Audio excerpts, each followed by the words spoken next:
Hi to everyone. ఇవ నేను 3 days కింద ఒక వీడియో చూశానండి. ఎంత ఘోరం అంటే అండి, మోడీ గారికి ర్యాలీ తీసేటప్పుడు యాక్సిడెంట్ అయింది. మొత్తం వాళ్ళ అందరికీ సీరియస్గా ఉందని చెప్పారు. ఆ బాబు ఎందుకు అలా వీడియో తీశారో నాకు తెలియదు కానండి, మోడీ గారు ఎంత మంచోళ్ళండి. నేను ఆయనని ఏదో ప్రైమ్ మినిస్టరు మంచి హోదాలు ఉన్నాడని చెప్పట్లేదండి. మంచి వ్యక్తుల గురించి ఎవరైనా సరే, వాళ్ళ గరీబులైనా సరే, అడుక్క తినేటి వాళ్ళైనా సరే, నేను ఒకటే మాట చెప్తానండి, మంచి వాళ్ళని మంచి అంటాను.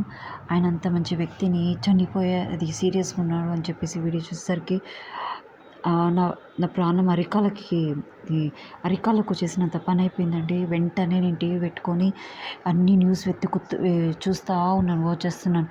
చూసేసరికి ఎక్కడ ఆ న్యూస్ లేదండి. దండం పెట్టుకున్నానండి ఆయనకి ఏం కావద్దని.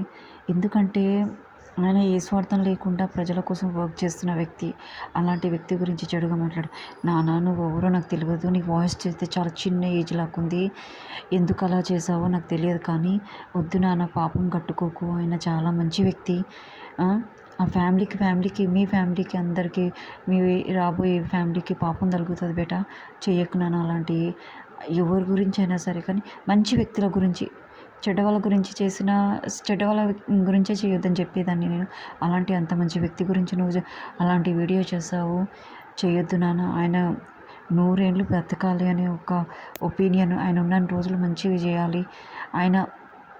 ఆయన మంచిగా ఉంటేనే మనం మంచిగా ఉంటాం. ఆయనకున్న రెస్పెక్ట్ ఎక్కడుంది? ప్రతి కంట్రీస్లో ఆయనకున్న రెస్పెక్ట్ ఏ మినిస్టర్స్కి కానీ, ఏ ప్రైమ్ మినిస్టర్స్కి కానీ ఉన్నదా? ఆలోచించు. అందరూ ఆయనని ఒక దేవుళ్ళలాగా చూస్తారు. ఆయన ఏ స్టేజ్ నుంచి ఏ స్టేజ్కి వచ్చిన వ్యక్తి, ఆలోచించు ఒక్కసారి. వద్దుపేట అలా చేయొద్దు దయచేసి. ప్రతి ఒక్కరికి చెప్తున్నానండి, ఇలాంటి వీడియోస్ చేయొద్దు, దండం పెడుతున్నాను. ఆ పాపం మీరు అంటగట్టుకోకుండా దయచేసి. ఆయన చాలా మంచి వ్యక్తి అండి. అసలు నాకైతే హార్ట్ ఆగిన పని అయిపోయిందండి. దయచేసి అది కళలో కూడా కావద్దండి. ఆయన చాలా మంచి వ్యక్తి. ఆయనకు 2 చేతులు ఎత్తి దండం పెట్టినా చాలా తక్కువే. ఆయన పాదాలకి దండం పెట్టినా కూడా చాలా తక్కువే. ఎందుకు తెలుసా? మీరు దేవుడిని ఎప్పుడు చూడకపోవచ్చు, ఆయన కనిపించే దేవుడు. దేవుళ్ళందరూ శిల్పాలే తప్ప ప్రాణం లేకుండా కనిపిస్తారే, కానీ ఆయన ప్రాణం ఉన్న దేవుడు అండి. దయచేసి ఎవరైనా సరే, ఎనీ క్యాస్ట్, ఎనీ రిలీజన్ అయినా సరే, ఆయనను ఒక్క మాట అనొద్దండి. మీ ఫ్యామిలీకి పాపం తగులుతుంది. ఎందుకు చెప్తున్నానంటే, మంచి వాళ్ళ గురించి ఒక్క మాట అన్నా సరే కొండంత పాపం తగులుతుందండి. దయచేసి అందరికీ దండ పెట్టి చెప్తున్నాను. ఆయన మీరు ఏదన్నా చెప్పాలనుకుంటే ఈ వర్క్ చేయలేదు, ఆ వర్క్ చేయలేదని చెప్పండి, కానీ ఆయన గురించి చెడుగా మాత్రం మాట్లాడకండి. ఆయన గురించి చెడుగా కానీ, ఇలా యాక్సిడెంట్స్ అయినాయి కానీ, ఆయన ఇలాంటి పాప పనులు చేసినని మాత్రం అనకుండా దయచేసి.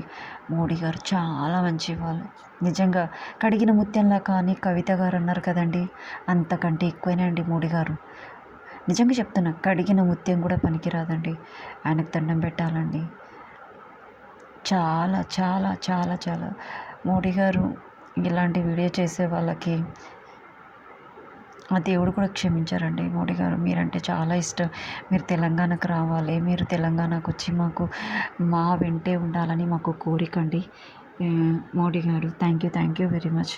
మీరు ఎప్పుడు మంచిగా ఉండాలి, ఆరోగ్యంగా ఉండాలి. మా ఆయుష్ కూడా మీరే తీసుకొని 100 ఏళ్ళు బ్రతకాలండి. ఇంకా 1000 ఏళ్ళు ఉన్నా పర్వాలేదు, బ్రతకాలి మీరు. ఈ ఈ ఈ ప్రజల కోసం మీరు బ్రతకాలి సార్.